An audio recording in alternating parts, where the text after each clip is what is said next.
Good evening, everyone. Thanks for joining me tonight on our Freelancers Union update. It was important to check back in, see how everyone is doing, but also to hear from our elected leaders who are currently in Washington talking about the next round of relief packages that we all know is really important to help deal with all of the financial issues that freelancers have been facing, but Americans as a whole as well. So tonight we have a packed schedule. We're going to start the evening with Senator and Minority Leader Chuck Schumer, who's going to give us an update on the fight and what's happening on the floor. Then I will introduce our congressman from here in New York, Adriano Espaillat, who was also a champion of freelancers during the conversations around the CARES Act and PUA.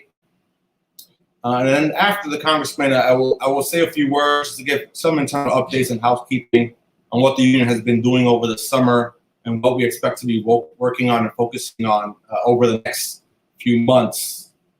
After I'm done speaking, hopefully around 6:15, we'll have this group that really has stepped up during this time to help organize the freelancers that are really facing dire financial circumstances and believe that we should extend at PUA, but also make sure it's beefed up to help freelancers have the necessary income they need to deal with all the cost of living issues that they're facing. And they're called Extend PUA, Extend PUA. So we hope to hear from Stephanie on that front.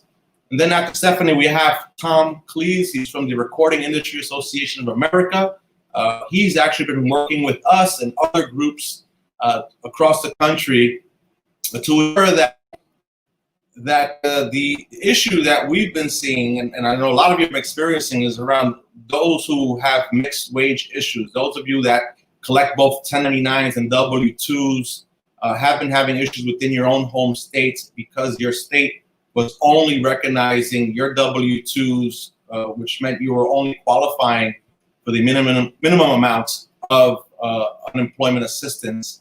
So we've worked as a coalition to push the senator to introduce a bill to help clarify that issue and ensure that the states receive the proper guidance so that you can receive your maximum benefit and all your wages that you've made throughout the year are being considered. Then last but not least, after that conversation, we're going to be joined by the Assemblywoman from California, Lorena Gonzalez, who has introduced and passed the 85 bill to deal with misclassification, a bill that I know and we all know has created a lot of complications for the freelance workforce in California. We've seen versions of that bill proliferate across the country. For example, here in New York, that was going to be one of the top issues that was going to be addressed by the state legislature, but because of the pandemic, it has been pushed back to next year. But we invited the Assemblywoman to give us her take on why she thought this bill was important, or why she felt amendments need to be made, and her point of view of why certain recommendations that freelancers have made weren't taken into account when passing that bill. And after that conversation, we will close.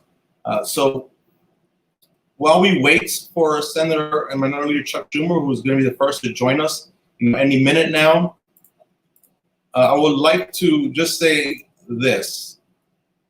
You know, as you all know, we all been working hard to find ways to support our members through this pandemic and beyond this pandemic. And this, for me personally, is my 6th month at the union and as its new executive director.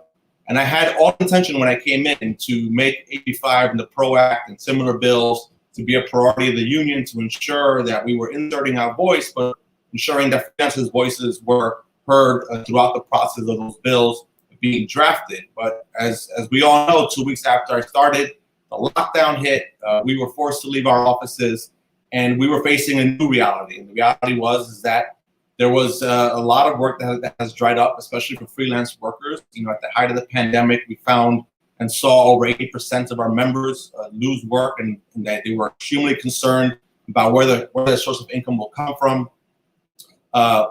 taking up pretty much a lot of our bandwidth on what we were able to work on. But as things have begun to stabilize a tad bit, it gave us room to think about and focus on what I originally hoped to focus on, and that was AB 5 and the PRO Act. I know there's a lot of concern about why the union hasn't taken a position in the past. I can't speak to that. What I can say is that this is the beginning of our work. And as part of that work, tonight's conversations are to hear from the lawmakers that made the decisions and will make the decisions in the future. As an organization, we have the responsibility to be as informed as possible. And as a former legislator myself, I was a city council member and a state assembly member here in New York. I know the importance of engaging our elected officials who are the architects of these laws, because it's important to hear from them to get a better understanding of why they felt it was necessary, whether we agree with them or not.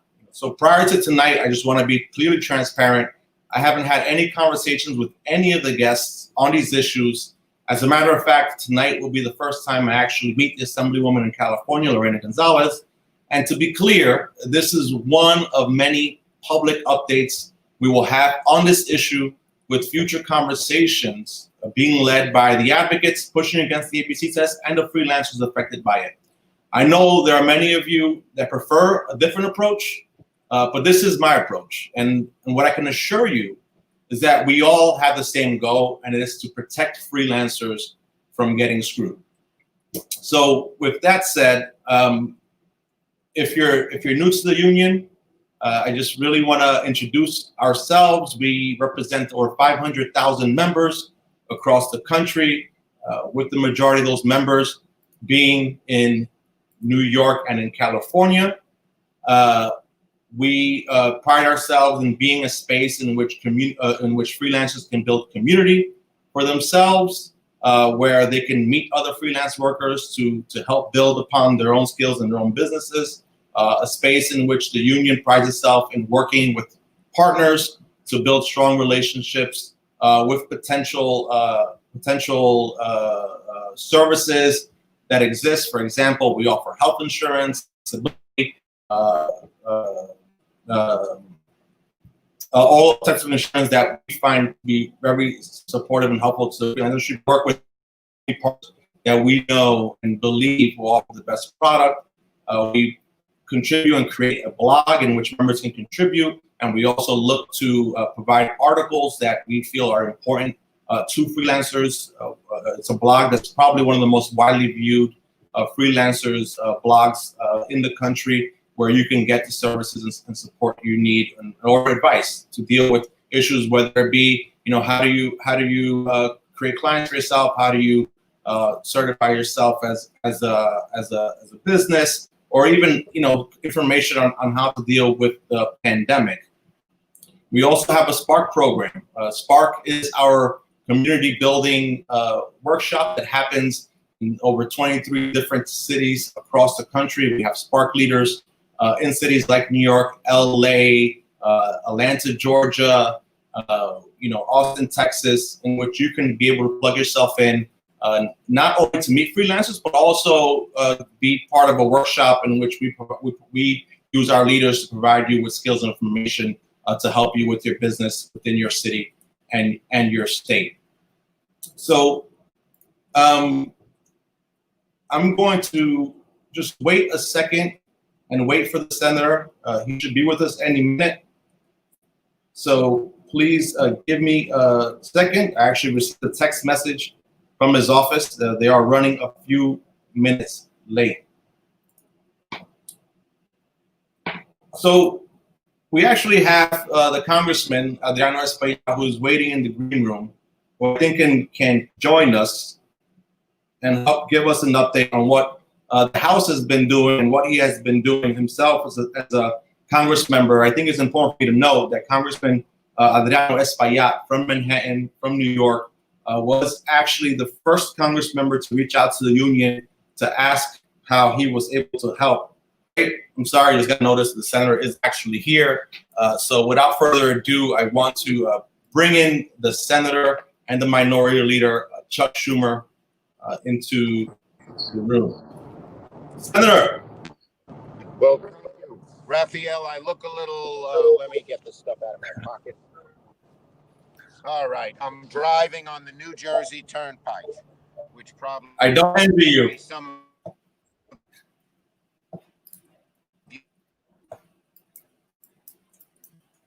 The connection's a little bad, Senator.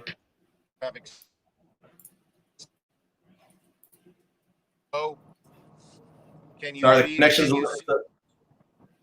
Can you hear I me, Rafael? I can see you, but you keep cutting in and out, your voice. Now it's a little better now. Should we just do audio? Would that help? No, you're good now. It cleared up. Okay. Yeah. Okay. First and foremost, Senator, Well, I want to thank you first because your office, to be honest, was instrumental in passing the CARES Act that included independent workers in PUA, and I can't just stress how grateful we are. You know, your office reached out to us day and night to ensure that the language included all of our members, and because of that, we have received a tremendous amount of relief for workers, and we have seen positive impacts of that over the summer. So thank you for your support on that. Thank you for being a champion for the independent workers. Well, thank you, Rafael, and thank you for the great job you do leading this organization. We miss you. Wish you were in government, but if you couldn't be in government, you couldn't be in a better place. So I want to tell all the freelancers who are on the phone and on the video that you're lucky to have Rafael Espinal as your leader, and it's great. So I thank you, and you have a load of talent, and you brought it to a good place. So first, I believe in you for a lot of reasons. I know how important our freelancers are in New York, where we have so many different independent people doing so many things in so many different industries, the arts and everywhere else. And second, I love unions. I grew up in a union household. My grandpa worked in the paper mills in Utica, New York, and helped found the Paper Workers Union. And so I'm a union guy all the way, and I believe in unions very, very strongly. So we need you. We need you more than ever right now. We need unions. I intend to strengthen unions if I get to be majority leader, and I believe so strongly in you. And the Freelancers Union is one of the best because you've moved into new territory, bringing new people under the union umbrella to help them. And the example of you and I working together to include you in this proposal, in the bill, in the law, is one great example. Now, we just commemorated Labor Day in the midst of a national crisis in America for America's workers on two fronts. We got the greatest economic crisis since the Depression. We got the greatest healthcare crisis since the pandemic flu, 175 years ago, 100 years ago. 6 million confirmed cases of COVID, nearly 190,000 deaths, 11.5 million jobs lost or furloughed indefinitely. For so many of your members, business has completely dried up. I understand that. And that reflects a tragic reality. You know who screwed this thing up to a fare thee well? Donald J. Trump. Even before what came out yesterday, that he knew how bad this was and lied about it to the American people. He just has shown no leadership, no focus. It's a shame that in America, which supposedly is a leading country on health, on health, is way behind all the other countries in the rest of the world, and that is because of Donald Trump. We should be ashamed of ourselves. We've had the worst response of any developed country in the entire world. And even though the full extent of the risk to American people was available early as January, I called on Trump to make this a national emergency January 26th. And he dithered and dathered and dillied and dallied, and he downplayed and avoided responsibility. So we know that everyone knew about this. I knew about it, but he did nothing. And one of the things we fought for the hardest for in the CARES Act was to help people, and it was an historic expansion of unemployment insurance. This program has done more to keep people out of poverty than probably anything, certainly since the Great Society. And I worked very hard to get it done. The $600 increase, A, kept people out of poverty, B, allowed them to continue to exist in a decent existence, and C, pumped more money into our economy than just about anything else. And this recession, bad as it is, would have been a depression without it. One of the things I specifically did was to expand unemployment insurance for a greater number of workers who had been uneligible, including freelancers and gig workers, and so many like you, part-time workers as well. And the expansion of benefits has kept nearly 12 million Americans out of poverty, as I said. And it's a big deal for a lot of your members, and I appreciate that. Am I coming through clearly enough? Yeah, sound good. Good. I'm bouncing around here because the New Jersey Turnpike ain't the smoothest ride in America. It's not New York. It's not my state, so you can't blame me. We also worked drafting the CARES Act to make sure independent contractors and self-employed people were eligible for PPP and EIDL, loans and grants programs. And I also pushed to have nonprofits be available because so many of you work for nonprofits and so many others work. It's 18% of our national economy, and often it's the nonprofits that are doing the most good during its rough crisis, to feed people, to house people, to deal with senior citizens, etc. So we put that all in. Now, the initial implementation of PPP was a mess. The administration, even though we set guidelines for them, they didn't care, and they let the fat cats get most of the money. People who had a big connection with a banker, people who the bankers wanted to please, these were the people got the money, and very many small businesses, including freelancers, self-employed, and sole proprietors, were left out. So when we came to the second PPP, we put in a set aside.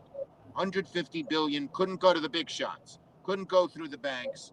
It had to go to small institutions, to the community development financial institutions, other community-based lenders. So that was very good. Now, that was all good, but we had a lot more to do. So the House passed the HEROES Act with a lot of input from me and the Senate Democrats back in May. And it did a lot of things. It gave assistance to homeowners and renters, people who couldn't pay their rent so they wouldn't be kicked out of their house. But instead of just a moratorium where the rents piled up, we actually gave money. And it not only helped the tenants, it helped a lot of small little landlords, people who maybe are on the top floor, like in my old neighborhood in Brooklyn, and now, but they get rent from two people on the, the two people on the first and second floor. And these are not rich people. They don't get the rent. They're stuck.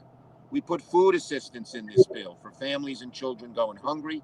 We gave a lot of money to the state and local governments. We know how important they are. I put in $4 billion for the MTA so it could keep running in a very good way.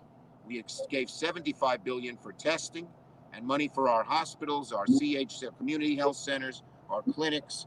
We also put in money for the U.S. Postal Service, and we kept the $600 benefit, which so many of you are for and have helped with, through January of 2021.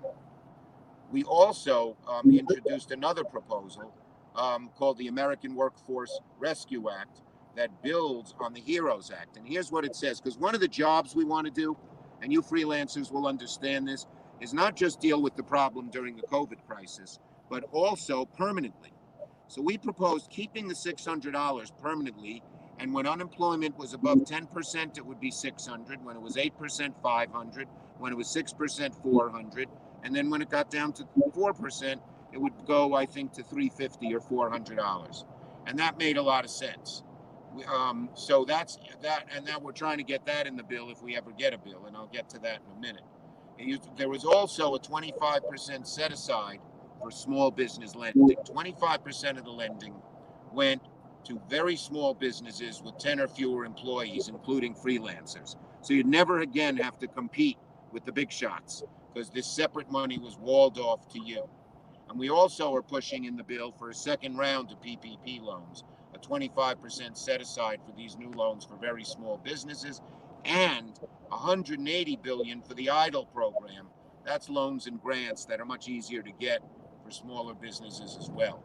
And one other thing we're pushing, this is called the Save Our Spaces Act, a Save Our Stages Act. And it would help, I've been pushing this, indie music stages, jazz clubs, symphony orchestra halls, comedy clubs, community theaters.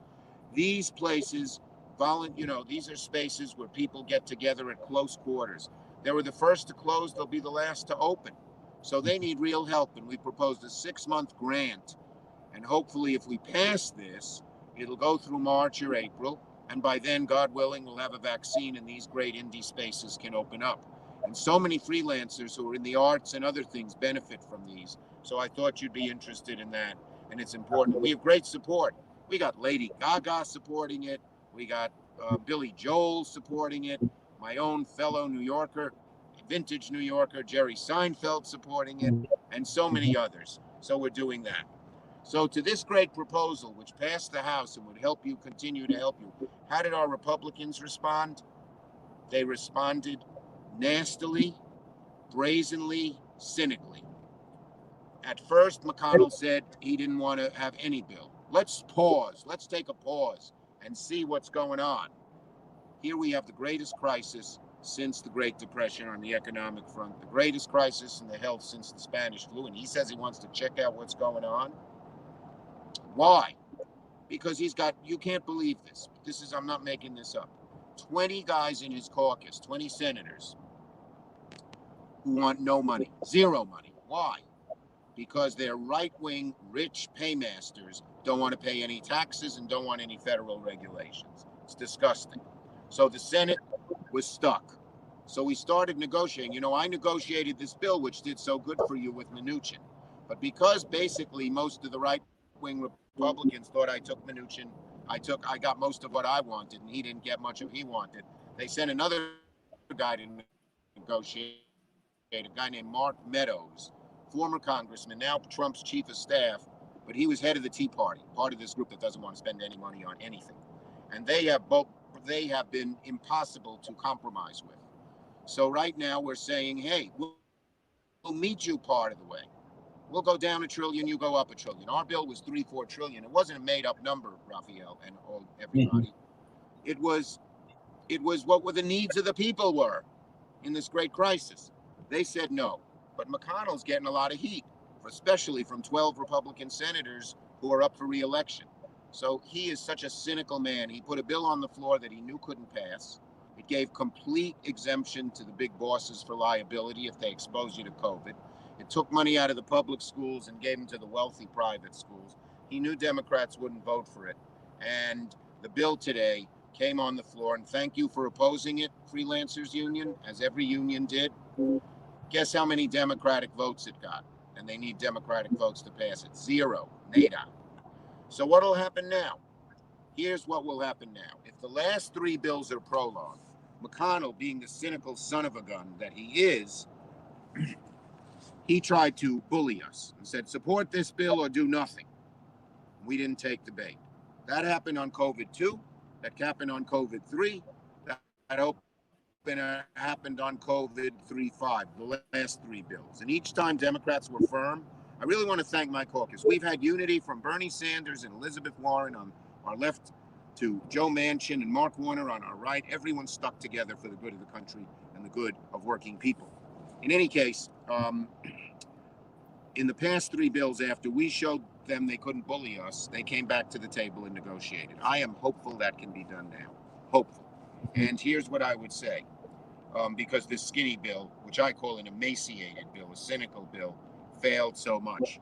I am hopeful they'll come back to the table. And what you can do, we have thousands of people on the phone from around the country, Rafael? Yes. Yeah, absolutely. We have over 500,000 members across the country. Well, get those 500,000 members and tell them to email McConnell to sit down and negotiate a fair bill with Chuck Schumer. Okay? Just get him to do that. Email him, text him, whatever. Just negotiate a fair bill with Chuck Schumer. That's all we want. And we'll reserve everything you want. We'll keep UI the way we have it. We'll keep you in that bill, which we need to do. We will deal with your mixed earner unemployment relief issue. I know that's a problem. The mixed earners are facing a trouble. It's very important in New York because we got so many people in arts and entertainment and other non-traditional employment. And it's unfair that those who are receiving the traditional W-2 and the self-employment 1099 are getting lower benefits than others. We're going to try to fix that if we get to sit down at the table. Mixed earners across the U.S. have been disproportionately impacted by the administration did that as usual. And Warner and Smith introduced a bill. I know you pushed them to do it or help them put it together, and we will support that bill to get it in. As for the PRO Act, that's another issue. That won't come up now. It will come up in January. Yeah. So before you get this, I just want to thank you for addressing the mixed earners issues, which has been a huge problem. People are not getting the full benefit because states are not calculating their entire wages, so they're getting the minimum benefit in the states. And the fact that the support beat up PUA is great, and we will have our members do what they need to do to ensure that the skinny bill is not what moves forward, but that the next bill has all of these important pieces in place. Rafael, the skinny bill's dead. We put a dagger through its heart this afternoon. Glad to hear. The next step is to force the Republicans, to put pressure on the Republicans to come to the table and negotiate. So you can email McConnell or text him, or you can email your own senator, particularly if you have a Republican senator in your state. If you're in New York with 2 Democratic senators, email McConnell. Otherwise, email the senator in your state, Republican, and say, please tell Leader McConnell to sit down with Schumer and negotiate a fair bill. Okay? Great. So now the PRO Act is a huge topic for freelancers. It mirrors what happened in California with AB5 and the ABC test, which really created huge problem for professional freelancers, potentially decimating the freelance workforce there.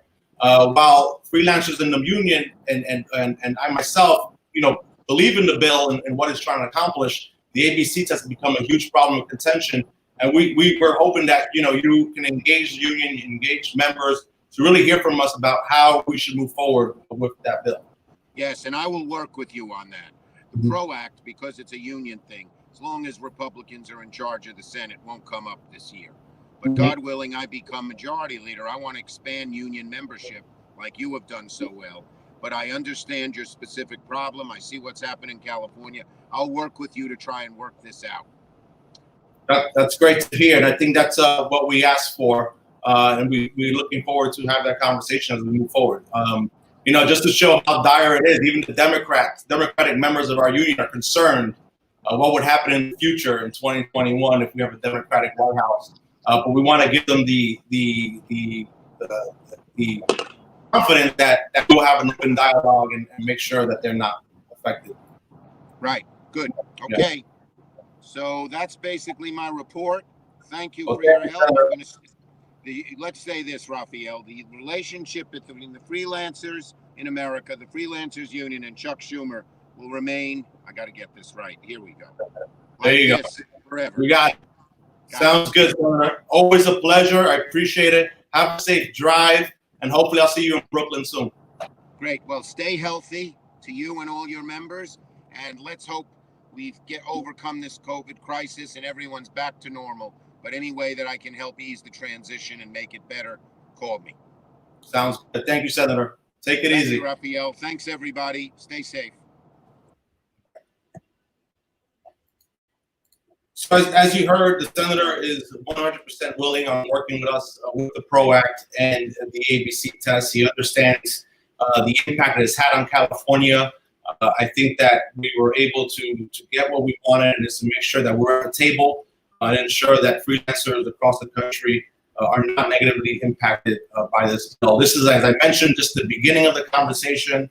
So I'm very, emboldened and very, I feel very positive in the fact that we will have that open line of communication, and that he will take our concerns into account as those conversations continue to develop. So, with that said, I want to call up our next guest, who, as I mentioned earlier, has been a champion of freelancers as well across the country. He was one of the first Congress members to reach out to the union to talk to us about how he can help freelancers, especially during this time, during the pandemic. So I want to call up Congressman Adriano Espaillat to give us an update on CCs. because he is out, and he does seize a lot of the bills that gets pushed forward to Senate first. Just really get his intake, his input on COVID relief, and we'll talk to him about the PRO-Act as well. Well, thank you, Rafael, and thank you for the work that you're doing. I want to thank the freelance workers, gig workers, all of them for allowing me to address you tonight. And just want to highlight also the great work that Rafael has been doing in the short time that he's been there. I know he worked very close with my office in ensuring that freelance workers will be included in the CARES Act. And I also want to thank Senator Schumer, because I know that our offices also work together to ensure that they be included in the Senate version, and you were eligible for some of the benefits that were eventually voted on in the CARES Act. And so, and they've proven to be very helpful, although we need so much more to do. That's why we're fighting to ensure that the HEROES Act is passed by the Senate. Now, we were able to draft a letter, myself and AOC and Grace Bank. We were able to send a letter to Governor Cuomo, also asking him to push for freelance workers while he negotiated with the White House. And of course, we also communicated to Nancy Pelosi and the House leadership to ensure that she included you guys. You were not left out of the CARES Act. And this proved to be critical. But paid sick leave, I know, is also paid family leave, disaster unemployment benefit, tax deferments. These are all issues that are dear and near to many of you. And I want to commend you because for a long time, we've seen a reduction of union membership. But you have pushed back against that, and you have gone out there in non-traditional ways and began to organize an important part of our economy in freelance workers, gig workers, and others. And so I commend you with that. With the HEROES Act, we have another $600 for unemployment benefits. We have also an important part of it is $100 billion for rental assistance. I know many of your members may be behind on rent. And although there is a moratorium out there, believe me, the landlord's waiting for that check when that moratorium is over. So we got to bring some kind of help to renters to ensure that, and also to small owners that have obligations with the banks to meet their mortgages. And so the rental assistance works both ways, and is part of the HEROES Act. We also have monies, $3.9 billion, almost $4 billion for public transportation for the MTA. We need to have a robust public transportation system. And as you may know, the MTA works on a ridership formula, and ridership has been dramatically down. So revenue is down, and they're really hurting. And so we need to come up with additional dollars so that if and when we open up again, that the public transportation system will be available for your members to get to where they need to go. This is all important. I know that the PPP program stumbled at the beginning. We were able to allocate additional monies to CDFIs, community-based financial institutions, and also to local banks. They did far better than the traditional banks, who unfortunately many went to their preferred customers who weren't freelancers and got them the help that they needed, but they left out the little guys, and we were there to change that formula the second time around. I think somewhere along the line, Rafael, we're going to have to go back and do additional PPPs and idle.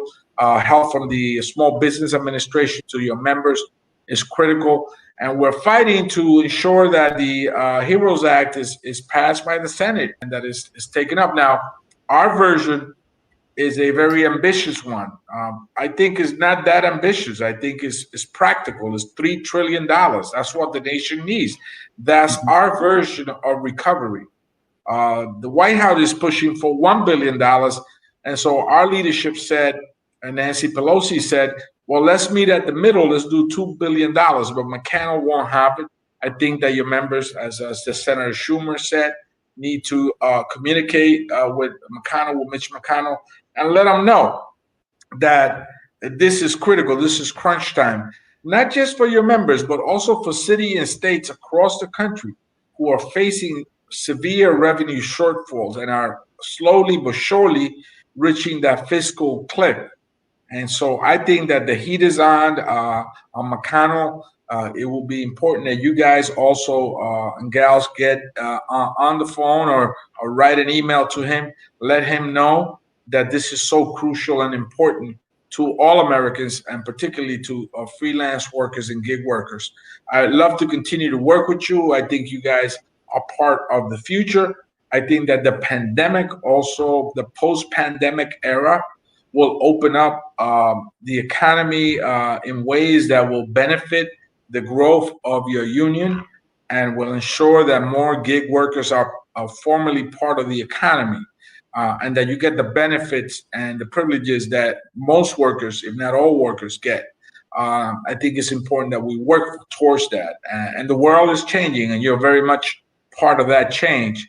And so I hope to be a strong ally and continue to support this union. And Rafael, you can always count on me to be there with your members. I think you're doing a fantastic job, and we'll continue to work with you as we move forward. Thank you so much for having me here. Thank you, Congressman. Just for me, just to understand how legislation moves between the House and the Senate. If there are any amendments done on any bills in the Senate floor, does the bill have to go back into the? It'll go back, and it will be a seamless process. We control the majority. There will be a consensus built, and we understand that perhaps this is not the time for the full $3 billion, although we're fighting for it. But there are certain pieces of the HEROES Act that I think are critical, and we won't cave on them. We will not give them up. I think that the $600 is critical. You know, the White House is pushing for $400 or less. Another stimulus checks is also critical. We're asking for $1,200 plus $1,200 for every child, up to $6,000. The rental assistance is important. At some point, I think in the future, we're going to need to go back and do additional PPPs, because folks were looking at the economy one way during the pandemic. Now that the numbers are down, the reality is another one. So we need additional help, need additional infusion of dollars to help build back the economy, so your members are back at work. And so these are critical pieces that we will continue to fight for, and we need your support with them. Definitely. Just one issue, as you heard me bring up to the senator, it was the PRO Act. We hope to be able to engage with you if the amendments are made, if we're successful in getting a change in the Senate, that we'll be able to come to you and talk to you about the concerns that members have. California passed the bill. There had to be a few amendments made, many exemptions. It turned out to be a big issue for freelancers over there. So we want to ensure that the federal bill moving forward addresses those concerns and creates a better mechanism to ensure professional freelancers aren't hurt at the end of the day. So we hope that hopefully those amendments are made, and we can come back to you to talk about why this is important for us and how we can work together. We'd love to work with you on the PRO Act. My team will be there to assist you. I think if it comes back from the Senate, it will be an easier lift, and we'll be looking forward to assisting you with the changes that need to occur. Thank you, Congressman. I appreciate you. Thank you so much. Yeah, we'll talk soon. Take care. Be good. Be safe, everybody. Thank you.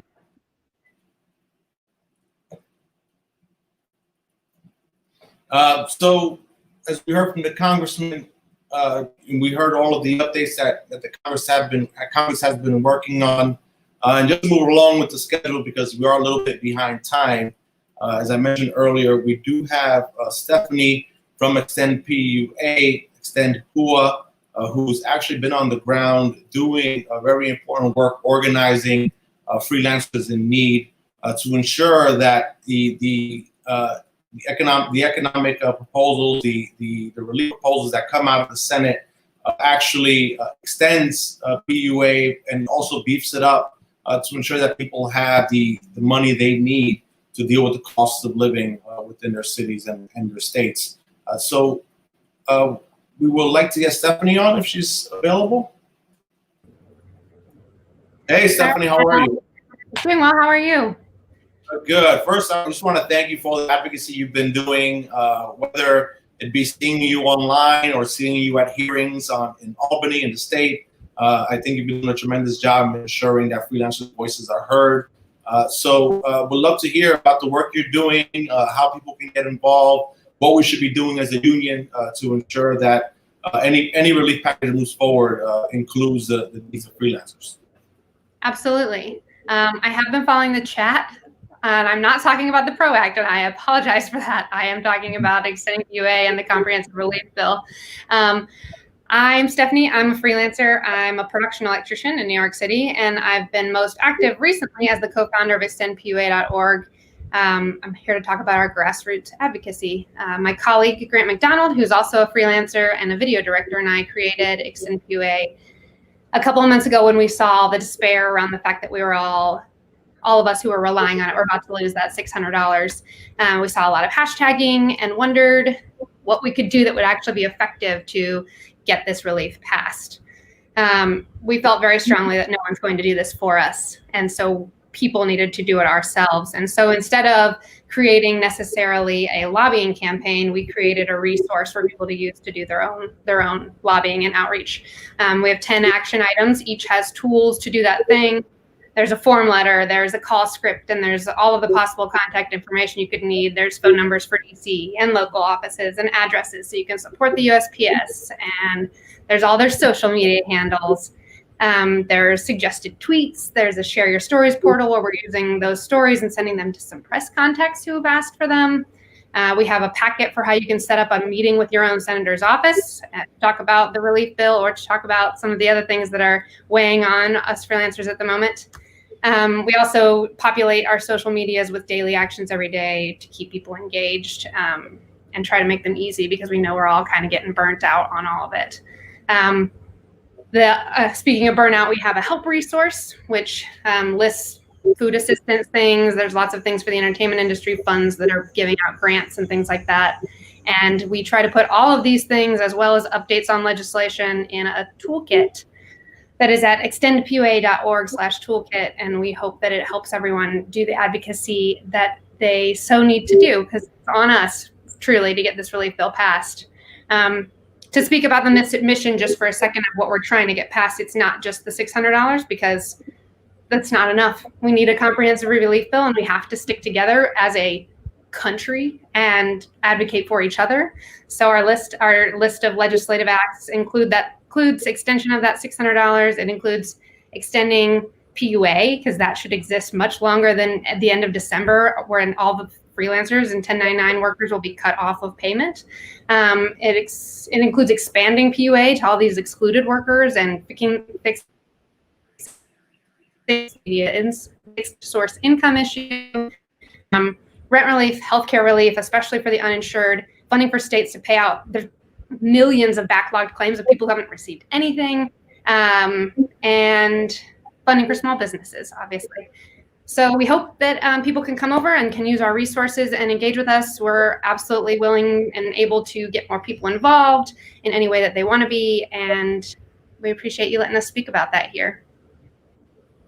Absolutely. Thank you again for joining us. So what do you feel has been the most effective action that members have been taking on the movement's behalf?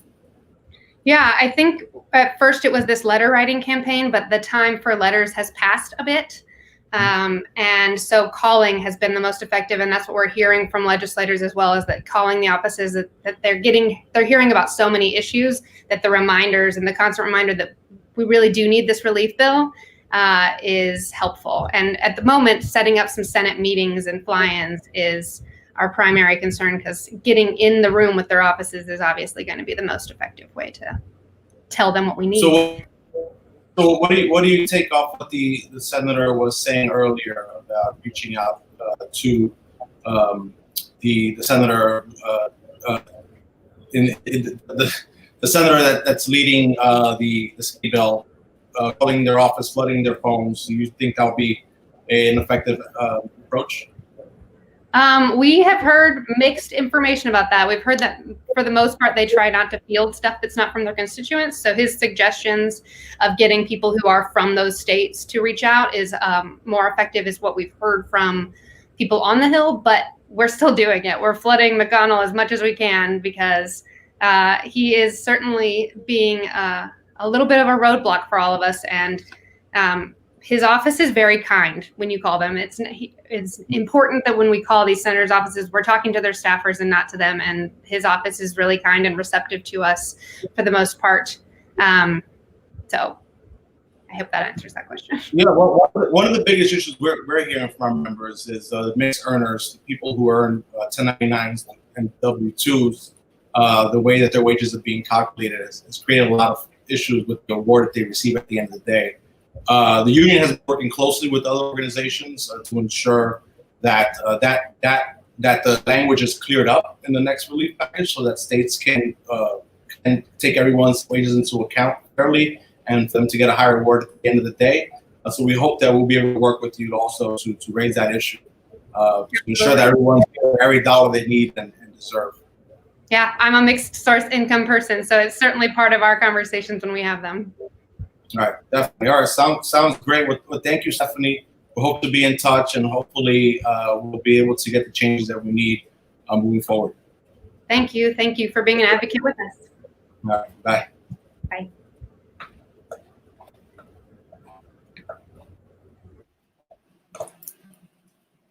Thank you, Stephanie. So as I mentioned earlier, we also have Tom from the Recording Industry Association of America. I really wanted to invite Tom here because his group, in conjunction with others and the union, we have been working together to address the mixed wage earner issue. And I think he'll be best to explain the work we've been doing on the ground, the letter campaigns we've been doing, the efforts we made to get a bill introduced. So Tom, would you please join us? Hey, Tom, how are you? Good. Thank you so much for having me.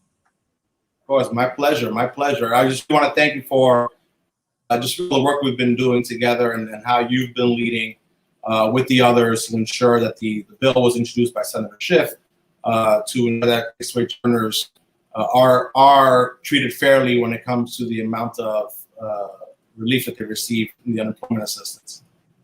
Absolutely. And, you know, I'm just here as the representative of 97 other organizations from, you know, it started for us, you know, we're the Recording Industry Association of America. We're the trade body representing the major American record labels.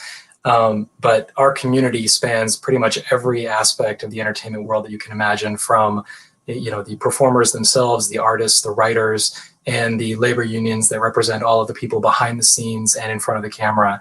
And this is a fantastic group. I'm fortunate to be able to work with them and to be able to get to know all of these people. And it has been a pretty incredible thing to see a community that is this large and is this varied and has so many different interests come together out of the common understanding that if we don't do something, that folks who depend on the entertainment world for their income, who are creators, you know, they might have to go find something else to do for a living, to put food on their families' tables. And, you know, not only would that be a tragedy for them, but for all of us, because, you know, this is our shared culture. This is what we, you know, how we portray ourselves to both ourselves and to the world. And it would be an incredible loss to lose, you know, the artists of tomorrow because we didn't enact the right policies today. Great. So can you talk about the bill and how do you believe it will work?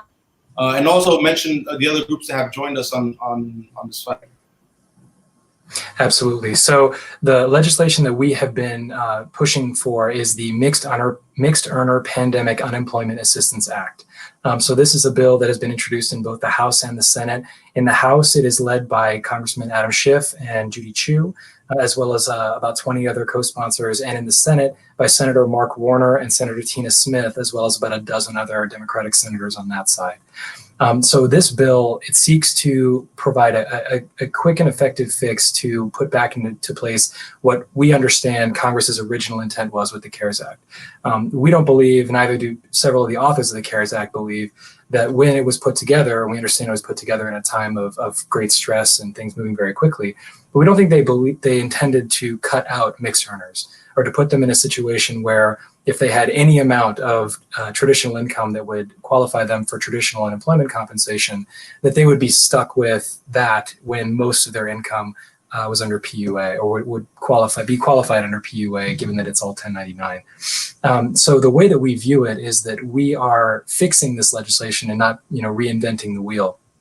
And that is the way that it's been presented. I just want to give a quick shout out to all the staffers who have worked on this, from Chu's office, Schiff's office, Warner's office. This has been a fantastic group of people. They've been incredibly responsive to our community, and they have done a lot to reach out behind the scenes, to the Democratic leadership in the House and the Republican leadership in the Senate and even the White House, to try to say that, look, this is not a partisan issue. This should not be a partisan issue.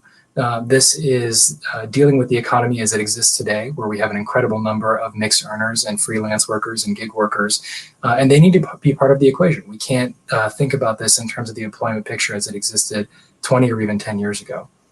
So as far as the process, as far as getting it through, we had been hoping that this could be part of the next phase of COVID legislation. And as the speakers before me, including Senator Schumer, said, that the negotiations are unfortunately at an impasse. But I absolutely want to echo what Stephanie said, and that this is not the time to sort of admit defeat and think that maybe the time to apply pressure is in the next Congress. We absolutely need to ensure that folks know that we're here and that this issue is not going away, and that it needs to be addressed very quickly, and it cannot fall behind the wayside in some of the other more political controversies around COVID relief.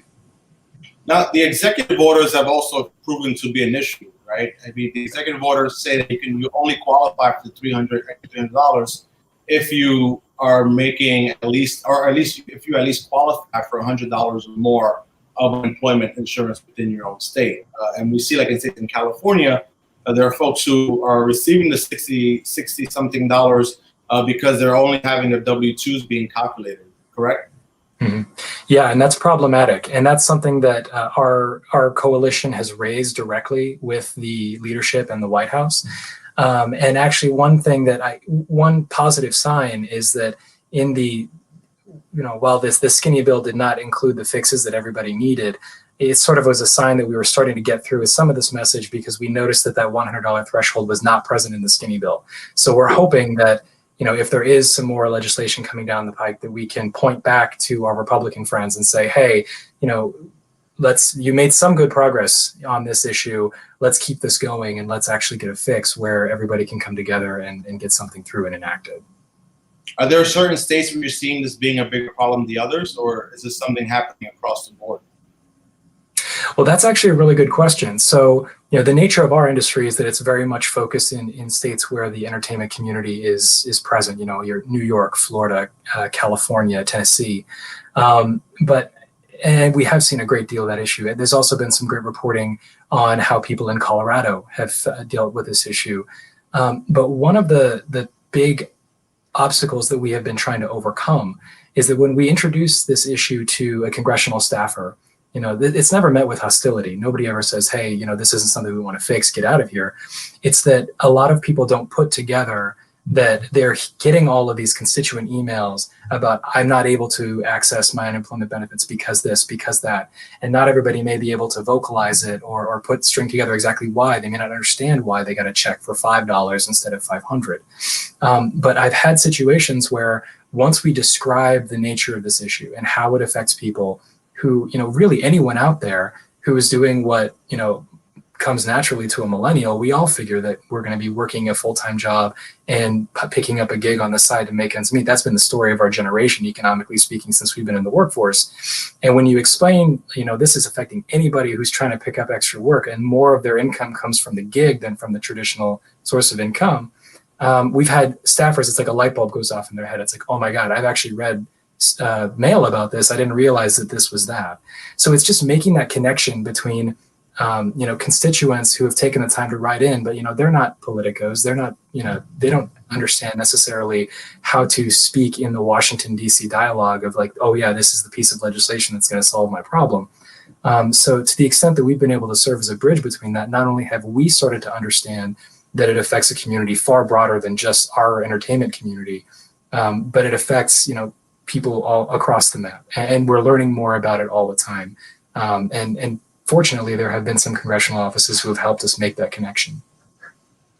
Yeah. So I guess my other question is, with the mixed wage earners, we've been seeing a lot of that since day one, right? Since day one, since the program was instituted, we've heard from members and from freelancers who have all of these weeks that have gone by have lost that opportunity to earn that extra income. I know part of the discussion has been, if we are successful moving forward with passing a bill that guarantees mixed wage earners all their income being calculated, how important is it for us to continue pushing to ensure that this takes place retroactively, that they're able to not only collect the full amount moving forward, but also all of the assistance that they should have received in the past? Well, that's a feature of the SHIFT bill. That is something that is very important. I mean, this is the difference between people being able to put dinner on their family's table this Christmas and not. So we absolutely understand how critical that is, and we have been pushing to try to make sure that there's some sort of release valve for those folks. Yeah. Have we encountered any resistance around that conversation that you're aware of? Well, there have been offices who've sort of not grasped the full gravity of the situation, and we've had to have a conversation. I mean, there are offices who just don't deal with these issues that often, and a lot of the problems around this are novel. We have had conversations with staffers who have taken the time to hear us out, and their question has been like, if we get a few $100 a month, like, isn't that covering it? Like, if we reinstate, this is earlier in the stages of the latest COVID piece, but sort of just asking, isn't this problem already solved by something else we're doing? And that's not necessarily the sign of bad staff work. That's the sign of just the nature of legislating and lobbying in Congress. If there are so many things flying at the hill at any given time that if there's any possible way to not do something, they will, right? They only have the amount of bandwidth that they have. And these days, even the amount of things that they can focus on that aren't crises, that bandwidth is reducing. So we've met with resistance in the form of folks who are hoping that they can, deal with this problem by folding it into another one. And we have had to have longer conversations about how, no, these folks have missed out on a lot of the benefits that Congress intended to give them.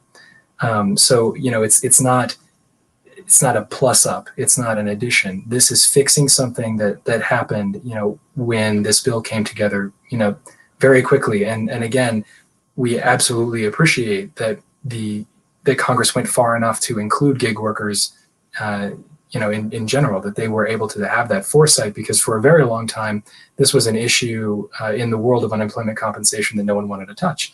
But now that we're in a crisis mode and we don't have the benefit of having dealt with this problem ahead of time, we're happy that there's at least something there. There's a foundation for us to build on, and that Congress did intend to fix this, and we're going to work to make sure that that follows through. Great. So yeah, I just really want to just reiterate to our members that we are working hard as a coalition to ensure that the mixed wage earners issue is addressed at the end of the day, and that workers are able to not only be able to move forward and collect their full award, but we'll also be able to look back and retroactively receive what was due to them. And we're going to continue working together. As we heard from the senator earlier, he's on board, and it's one of his top concerns as well. So let's continue the dialogue and make sure that we are able to get this over the line, Tom.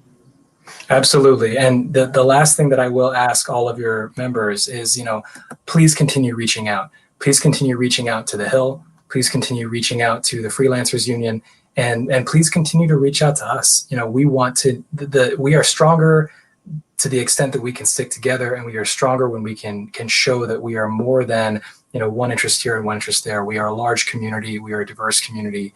And there's strength in numbers, particularly in this type of situation. So let's share our stories with one another, and let's, really communicate as loudly as we can with policymakers. Great. Well, thank you, Tom. Thank you for joining us. I really appreciate your time. Thank you. Yeah. All right. So with that said, we have one final guest, and that's Assemblywoman Lorena Gonzalez from California. She is supposed to join us, but because our timing has been a little off, she's going to join the line in 15 minutes when she was scheduled to actually join us 6:45.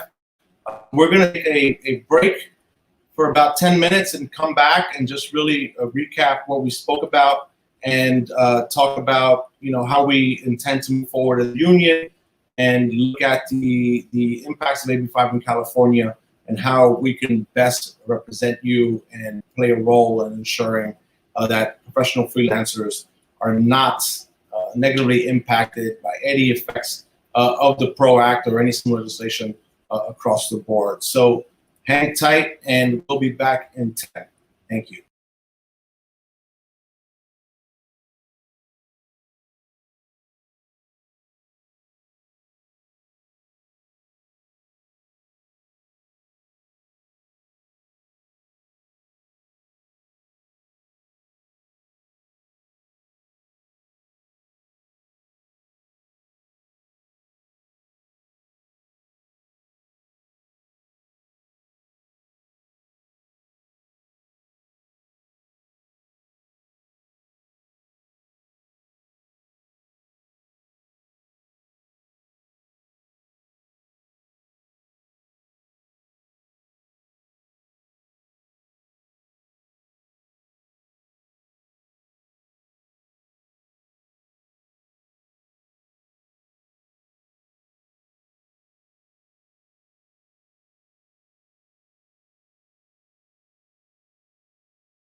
Welcome back, everyone. Again, I'm Rafael Espinal. I'm the Executive Director of the Freelancers Union. Thanks for hanging tight. We were a little bit ahead of schedule, so we had to take a few minutes off to allow the Assemblywoman to be able to join us. And just as I mentioned earlier, this is a conversation around AB 5, the PRO Act, and of course, COVID relief issues, which was originally intent on this conversation. I thought it would be important now that we know that Congress is back to work and working on those concerns that freelancers have on whether the relief packages would include them and workers in general. I thought it would be also important to take the time, since we will have Schumer on the line, to talk about the PRO Act, get his thoughts, talk to him about whether or not he'll be willing to work with us, which he committed he would work with us. And I thought it was important that we invite the Assemblywoman from California, the original architect of the AB 5 legislation, to hear from her on why this bill was introduced, why she thought it was important, why the amendments were made. Because to be honest, the union has not taken a position on the issue in the past. And when I came in on my new role, I hope to be able to educate myself, educate our members about what was going on and how we can better advocate to ensure that professional freelancers are not hurt by any unintended consequences by this legislation. This is legislation that's going to affect people in New York, has affected people in New Jersey and other states. And we know with the Federal PRO Act, that's also going to be an issue. So I think it's important that we engage, we talk, we listen, and we're also able to kind of try to draw new ideas of how to best move forward and ensure that any legislation that moves forward is written in a way that does not hurt the freelance workforce. So I really want to call up the Assemblywoman who I am meeting tonight for the first time. So I appreciate her taking the time and being able to join us in this setting. Assemblywoman? Hi, how are you, Assemblywoman? I'm good. How are you? Good, good. Pleasure to meet you. And just for the record, we have never met before. This is the first time we're having a conversation. There's a lot of conversation about what the intent of this meeting is. And honestly, the intent of this is to hear from you about why you thought it was necessary. Also, hear from you about any issues that you felt were a result of the bill, and whether you have any ideas of how we can better advocate moving forward. But to make it clear, the union has felt that the bill has been problematic. But we're here to talk and here to listen about what we can do better moving forward as a union and in general. Well, I think it's important to start out where this came from. I didn't wake up one day and say, let's take on misclassified workers. I've actually been working on that issue most of my life. But this came out of a Supreme Court case here in California, a unanimous bipartisan Supreme Court case called Dynamex.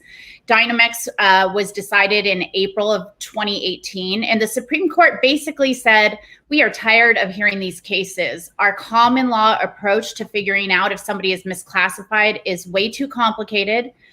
Workers aren't sure, employers say they're not sure, and as a result, we see lawsuit after lawsuit after lawsuit. And they said, we're going to make it much more simple. We're going to use the ABC test. I know it's been used in other states for different things, but we're going to use the ABC test to determine if somebody is an employee on this case. Now, that case happened to be a wage order case with a delivery driver. But there's no reason to believe, and given my conversations with many people, that wasn't going to expand into every aspect of labor law. And so we had a ton of people come to us. Really people who now might be on either side of this issue. We had business in the chamber come to us because they were scared that legitimate small businesses, sole proprietors would be caught up in this ABC test. We had, of course, labor come to us because this was an opportunity to provide clarity for workers. It's really hard for workers to assert their rights as being misclassified under common law.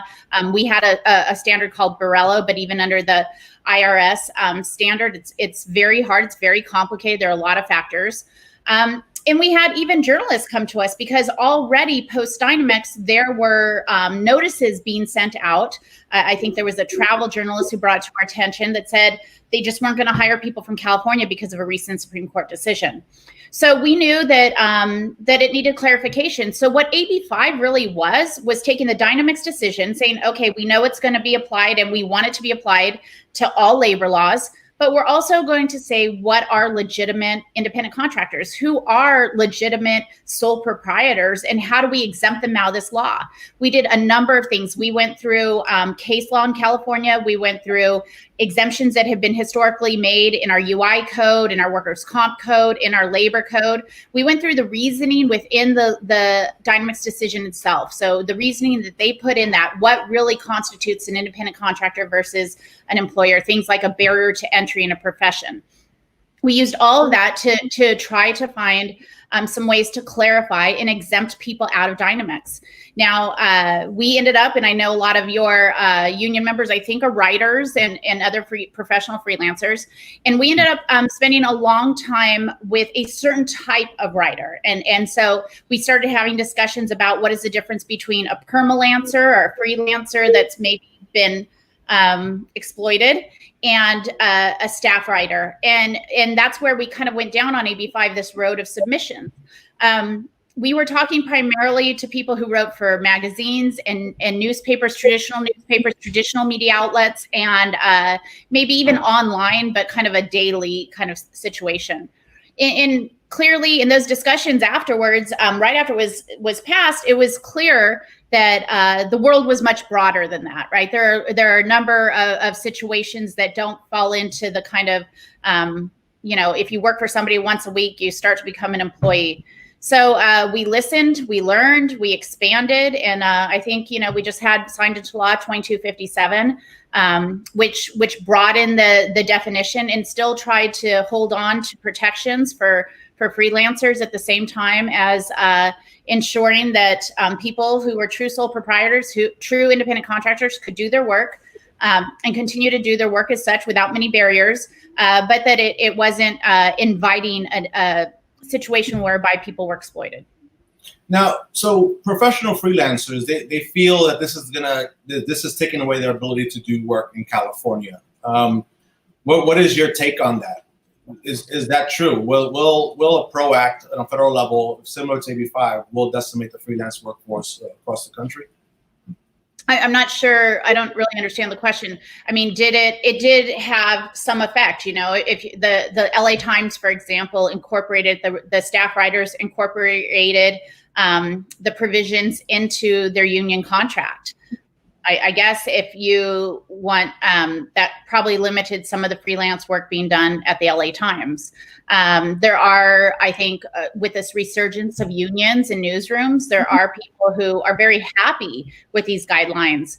But most of the things that we had heard about are now corrected, I think, if you can say, or clarified in AB 2257. And in fact, we were very clear that, there is no cap to the amount of work that a freelancer can do for a newspaper. They can't replace an employee with a freelancer, because we had heard so many stories about, we saw it with Sports Illustrated, we saw it with Vox, we saw it with a number of companies, local newspapers, that basically called in their staff writers and said, you're all going to be on board tomorrow, but you're now freelancers. That's not a choice for some people, and that's not what some people want. So it's a balance. I think if the PRO Act passes, I think we're going to have a national discussion, the same way we've had a discussion in California. I think some of the pitfalls that we fell into in California won't be as problematic if it's a national discussion. It's not a matter of we'll just go find writers who aren't from California, or we'll just hire people in California. There should be national rules around this. Well, have you had any follow-up conversation with any of those industries that have laid off the majority of their workforce because of AB5? Do you believe that they'll come back and now feel comfortable hiring true professional freelancers? Well, I know Forbes just sent out a notice to their freelancers that they can contribute as much as they like. They're back on, and that seems to not be a problem. I can't speak to most of these companies. Didn't talk to us. Most of our communication were with the freelancers themselves. So yes, there might be companies who say, forget it, I don't want to operate in California. In fact, and you'll understand this from New York City, I saw a ton of things that say Californians need not apply and New York City residents need not apply. And that's just because you passed a law that was very simple. One that we incorporated into 2257 that says, you have to have a contract, you have to be paid on time, you get some rights as a freelancer. So there's always going to be companies that don't want want any rules. They don't want to abide by any kind of respectful relationship with these sole proprietors. But they're, until we have a national conversation about that, that won't change. So, what was the issue with the IRS test and the ABC test? There are a lot of freelancers who believe an IRS test would have helped mitigate a lot of the issues that the ABC tests have brought. Why did you give that any thought, any consideration in the final bill? Well, we have a test similar to the one that the IRS uses. It was a common law case called Borello. Decided in the courts. It was complicated, as is the IRS test. If you look at the IRS test, there's some 20 factors that go into figuring out if somebody is truly an independent contractor, and it's still not a bright line. You still have a lot of weighing factors. Does it seem more like this? Does it seem more like that? That's exactly what we had with Borello, an 11-point test where, and that was the law in California that the Supreme Court looked to straighten out. And that just left, I think, a lot of people, a lot of workers who didn't choose to be independent contractors, if you will, but it was thrust upon them, but it left them without clarity or recourse except by the courts. So you don't feel an IRS test is the most effective way forward because it still leaves out and still creates a misclassification. It allows for the opportunity for companies to continue to misclassify workers? Well, yeah, audits done, by the federal government showed that there were some 3 million misclassified workers given the IRS test. So, we know that that test, because it is so kind of a weighted factor, it's not very clear, that it does leave out a lot of workers. And it should be clear for workers, it should be clear for businesses, and it should be clear for true independent contractors who are kind of in their own freelancers, if you will, in their own right. But, not everybody, I know this won't be popular, but not everybody wants to be a freelancer. Not everybody likes the idea of dealing with their taxes themselves. They don't like the idea of having to figure out their own safety net. And we're seeing, I think, after this pandemic, why that's so important. What the difference is when people have the security, at least, of unemployment insurance versus having to beg and plead the federal government for taxpayer-funded support. Yeah, to push back just a little bit, I think there are a lot of people who also want to be freelancers and leave the traditional workplace because of the opportunities for them to make an extra income, be able to leave away from having to stay in the traditional workplace because of whatever reason of job security. So I think that we know there's a lot of benefits for people who truly decide to become professional freelancers, personally, financially, and just being able to break the chains of a corporate company to create their own economy. We also value that idea, and that's an idea we support as well.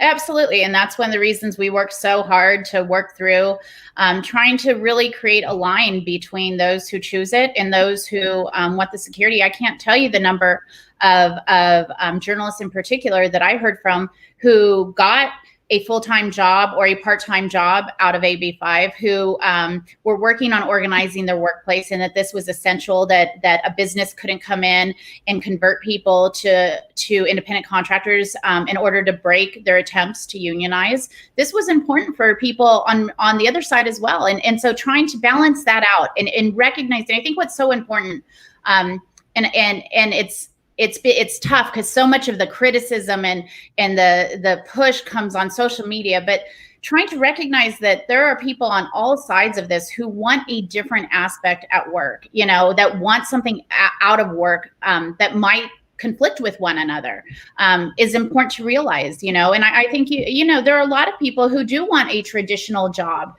who want the benefits that go along with a traditional job. And so our system is one which says those are good things. After the last Great Depression, we created this safety net that's tied to work. Now, some of those things that we've since tied to work, like healthcare, probably shouldn't be tied to work. I'm a big advocate of universal healthcare, of single payer, and I don't think that your healthcare should be dependent on the job that you have. But unemployment insurance and workers' compensation and minimum wage and overtime and paid family leave in California, which we have the right to, paid sick days. Those are tied to a job, and some people want and need that. And the right to organize, of course, as you know. Yeah, absolutely. And I think you brought up a point. We have to find that balance. We want to make sure that folks who decide to become independent workers don't feel that it has become much more difficult, or that any legislation kind of gets in the way of them being able to create an economy for themselves. So given that we're out of time, I just hope that we can keep the lines of communications open. There's a lot more to talk about down the line, I'm sure, around this, and kind of see how we can find that common ground and hopefully build something that we know will go after the misclassification of workers, which is something we truly believe in, and ensure that the independent workers themselves also feel that companies are not getting there aren't many rules or regulations in place that companies are not being allowed to hire them as a. And I want to point out one thing, because one of the most shocking figures that we saw as we were researching and moving this forward is we often talk about AB5 with freelancers and professional freelancers who may be doing very well for themselves, that are just fine or feel like they're just fine under these circumstances. But it's not just freelancers that we're talking about here, professional freelancers. And what we found in California in 2017 is 650,000 independent contractors applied for and were granted the earned income tax credit in California. That means they were making under $15,000 a year, and that's it.